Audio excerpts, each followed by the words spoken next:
float.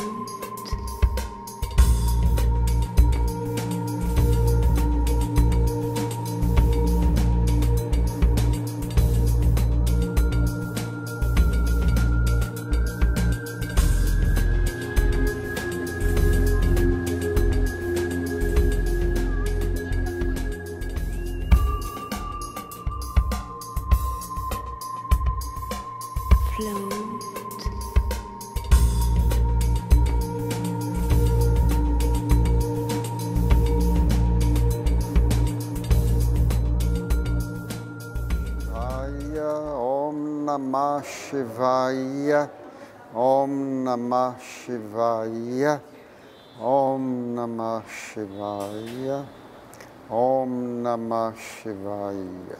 Hari Om, Namaste. Namaste.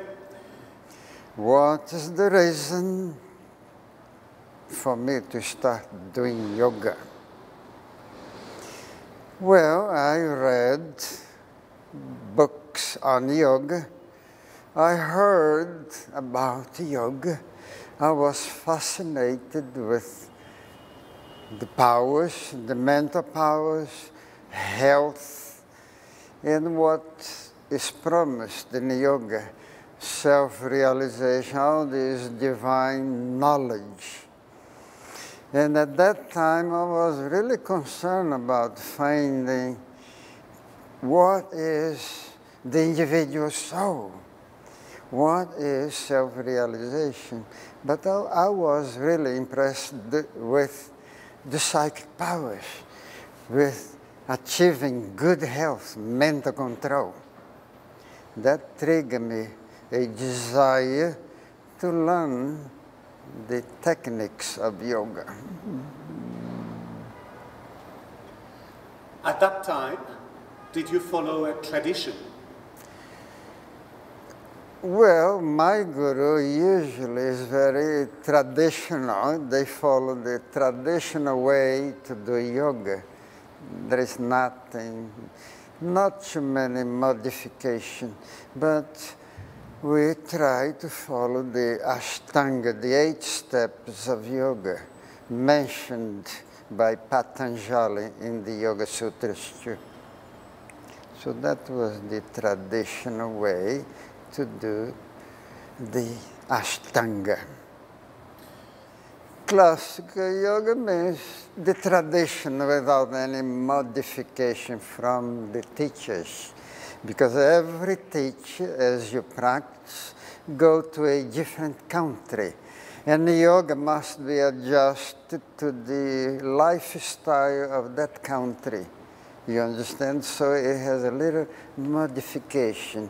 It's going a little away from the traditional, but the foundation is the traditional, the way you see the old books without modifications.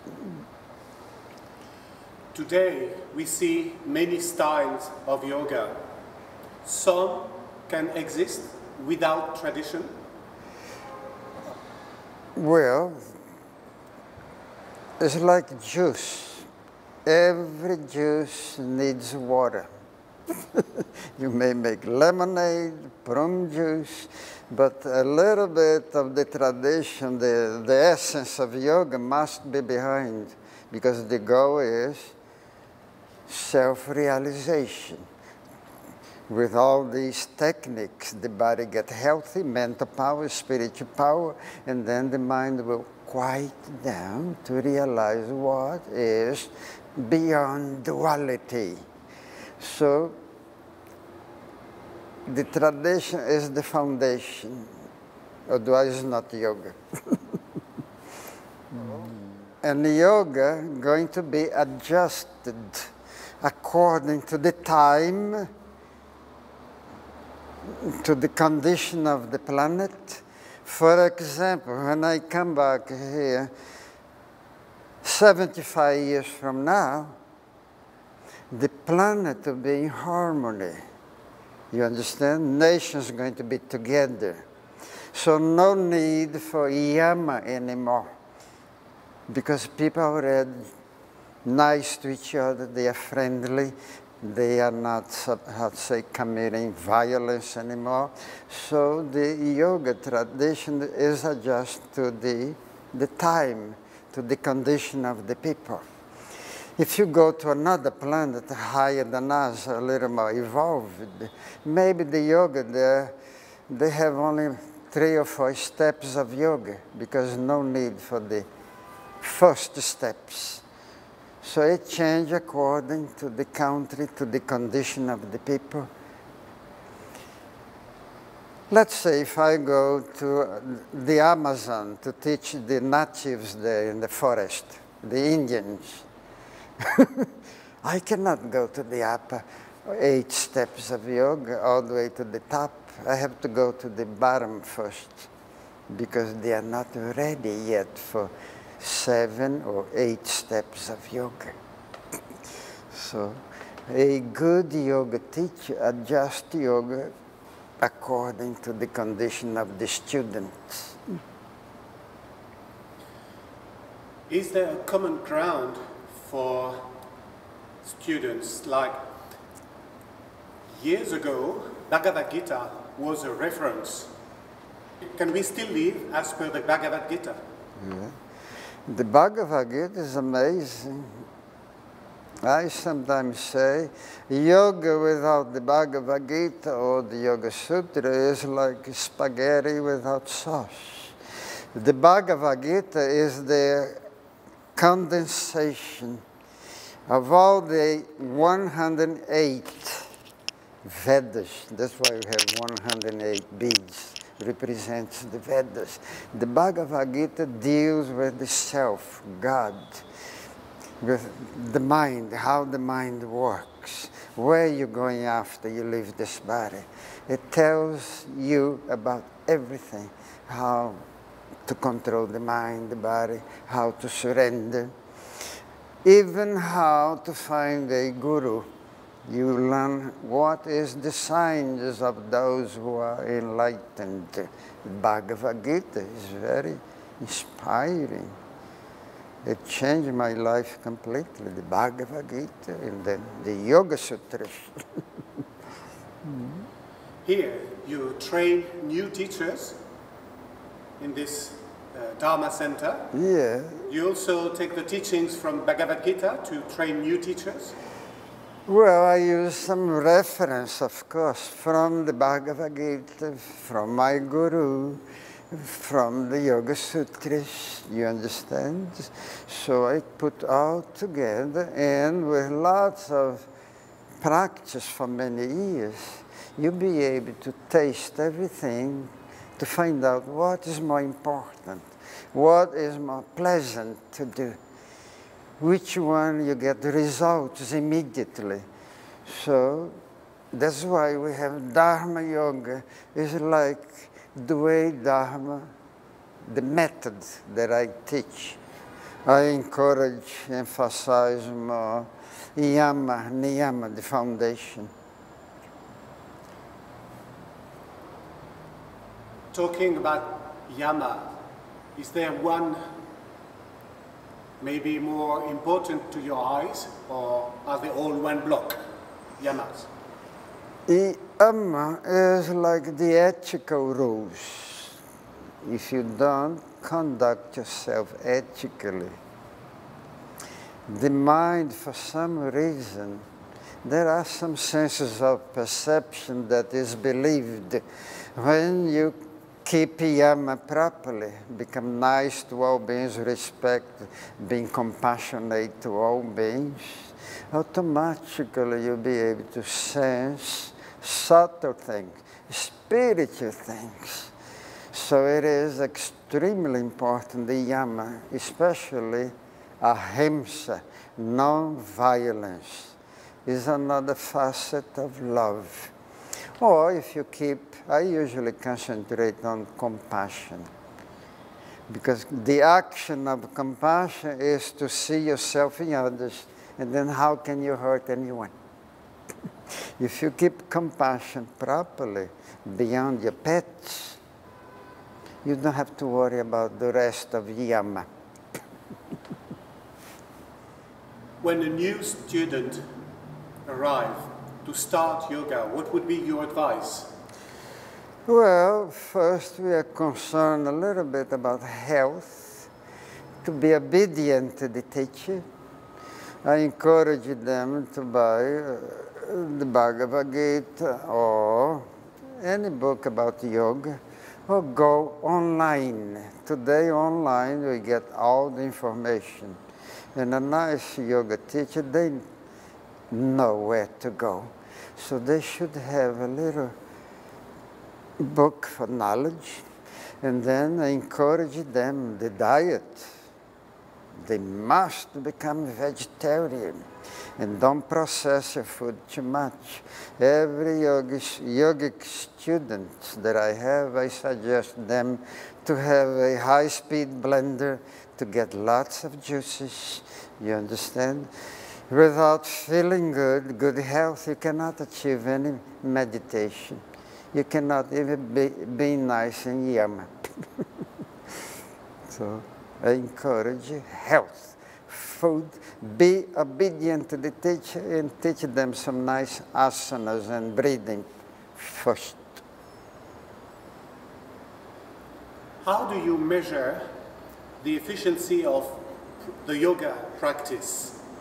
It is not by headstand, or is it by headstand? Is it by a certain harmony, or how do you measure self-realization? Well, when I have a student with me for a long time, just by looking at them, it shines through the gateways to their senses, the way they look at me, the way they act, the way they feel. You understand the degree of health. And when I talk to them also, I may find out their plans, what's your goal of life. So it shines automatically. It's already there. It's logical. It's right there. You can see. Sometimes we say, oh, you're older, your lights are shining. Well, I don't see any light, but that's the way you see it. Do you think we should always prove scientifically the benefits of yoga? Yeah. Well, the main thing, you'll be amazed due to the diet and also the practice of the asana, simple asana and pranayama. Amazing, you change your health immediately. And the feeling changes, you have more enthusiasm towards life. You'll be able to do amazing healings. I have students who even got rid of cancer and many things. You start to understand the reason, the cause, why everything is moving the way they are moving, happening. So the student is instructed in karma yoga. When you understand a little bit of it, you totally act totally different. You face life totally different. So you may use the yoga, many people use yoga for physical power and mental power doing meditation. Even by keeping yam and niyam, you develop mental powers. But most people are not seeking enlightenment. Even their meditations for mental power to feel good. But very few are seeking self-realization. So you may use yoga for physical therapy, mental therapy, or a little subtler, we call it spiritual therapy, to remove all illusions, ignorance, to have a knowledge about reality. To see things like they are. The way they are, right. In yoga, it's amazing. We put everything, dismantle everything. You see how things are. What is the individual soul?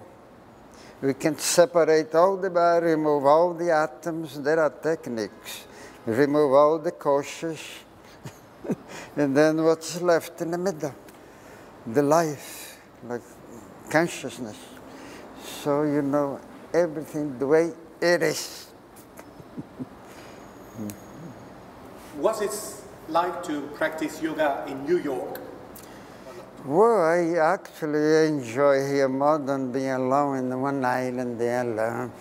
I prefer the over here. Very soon you realize, right? You be a good yoga may meditate right here, sitting on the sidewalk without the noise, without this disturbance. So here we have all the temptations. We have everything else that helps, technology, right? The internet. You can order your food online. You can find your guru online. You can get all the scriptures online, right? Every block here, you find a yoga center. You can find a teacher that fits to you. There are millions of teachers, especially in New York, there are thousands. So you find all this comfort, all the food, everything beautiful. And also the temptations. You learn how to do it without the distractions. And very soon that does not disturb you anymore. So I love New York City. I think it's one of the best places. Because when you achieve yoga here, you are strong. There are many yogas in India, many other places. They don't have any distraction there. They don't have junk food available. They don't have even job. They don't have this. They don't have anything. So they can easily sit quietly. No tax to pay, no job, you understand? When they arrive in this country here, many of them lose their control. They become attached to what? To people, to be worshipped by many students. You get attached to your car. You want to have a car. You want to have a cell phone. Lots of distractions. So I prefer in a busy place because you have all the comfort, you have all the distraction. But remember, there is one time when you're ready to go within, you have to be in solitude.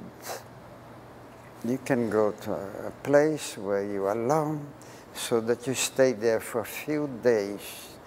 But here in the city, you can find it too.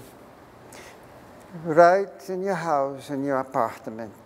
You tell your family, I'm going to be in my room for a few days. I don't want to be disturbed. So you can have all your peace right inside of your apartment. It's a challenge. Antarmauna, mauna, the inner silence. It's a challenge in New York. Oh, it's very difficult. It's like a void.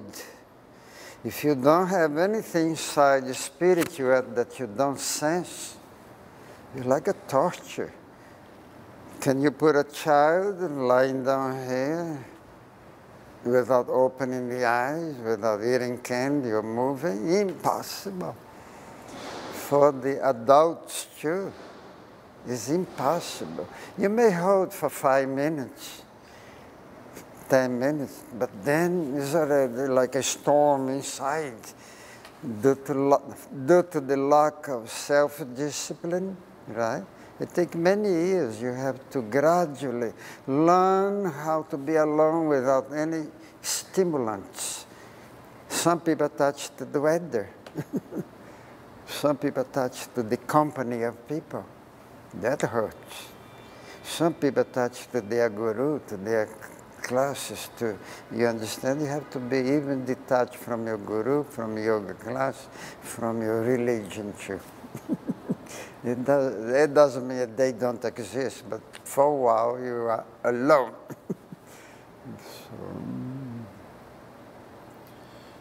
Yogi Dharma, today, what would be the challenge that you face as a yogi?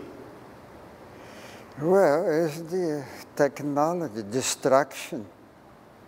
Lots of distraction, good food, the internet is amazing. The iPhone, you understand? The high definition computers and movies, nice food, cars available for you, everything available for your sense. If you're not strong, very difficult to overcome. Are you tempted by this? Well, even me, I have to be on guard constantly. When I walk in the street, I have to control my senses. I don't keep looking at the pretty ladies. Otherwise, my sense maybe get distracted and thoughts start getting into my head. And then when thoughts get in, it turns into reality. You keep cooking there, when you see you are already acting. Not only pretty ladies, but TVs, car, segways. Even if I see another yogi here with a beautiful temple, more beautiful than this one, it will be a temptation. So I just ignore all this. Keep your sense under control. That's why after pranayama, pratyahara, your senses are under control. You walk in the street, you are not looking everywhere. You are set under control. Your movements are slow, your eyes are still, everything's still after pranayama, or good food. And in your case, dhyana and dharana are important, but how to practice them properly? Yeah. Well, how to practice them? You may concentrate on anything you like.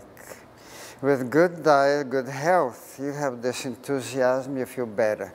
And then you are able to do your pranayama, slow down the breath. And then automatically, no matter where your attention goes, it has no distraction. Because it stays dharana, or become meditation. Because there is no distraction, no longing for move. You feel comfortable. Right? As you gain more knowledge about reality, like the laws of karma, how things are, what God is, what you are, and then the mind, dharana, comes automatically without the need for pranayama. Because you understand the laws of karma, you know why everything is happening the way it is, right? They are subject to their own karma, there is a reason. When you know also there is reincarnation, where you're going, everything ahead of you, you really become calm. You don't have even to meditate. So, anywhere you put your attention, it stays. Because there is no distraction, no doubts. When you have doubts, deep inside that disturbance, fear, delusion, all kinds of stuff. Yogi Dharma, do you think yoga is still Indian? No. When yoga came to this planet, the knowledge of yoga, did you ever hear about the etheric records? All the knowledge, no matter where, is already in space, in the etheric. When the planet gets ready, one of us, whoever is ready to receive that, a yogi, right? Suppose he's in India, he goes to India, but the yoga itself is not in India, or is not American or Brazilian or anything, but it came from India, right? Born there, but in reality, it doesn't belong to any nation. It is universal, but it has to come to some place. So the place that was fit at that time was India. Suppose it was the United States, it would be here. Yoga should be United States, American. What do you wish most for the world? What you wish, actually, is when I go to the airport, no more security. And that depends what? You stop all this violence all over the world. And the beginning is what? To be nice to the pets first, to the animals. People have to be vegetarian. You know why? Because compassion, the ethical rules, is not being observed properly. So the compassion has to go beyond the pets. That's why the yogis become vegetarian. And then there is harmony towards everything. Most people, their compassion maybe to their religion that doesn't emphasize that. That's why you see all this violence. So my wish is people eat correctly, be nice, don't eat animals, and be nice to each other. If I'm born here again, I want to come in a position that I have to do something about improving the animal laws. Like we have human laws, right? Should be exactly like the humans. If you hurt the animal, 25 years, no parole. So we have to see all animals like children. This is my dream, to see everybody in harmony. And then I'll be able to go to the airport. There is no more security. Everybody enjoy better things. Thank you very much, Yogi Dharma. You are welcome. Thank you for this great opportunity. The highest type of charity is what you are doing, and Mittra sharing the way. Without your camera here, how could I share? So you are the one. Thank you. Thank you.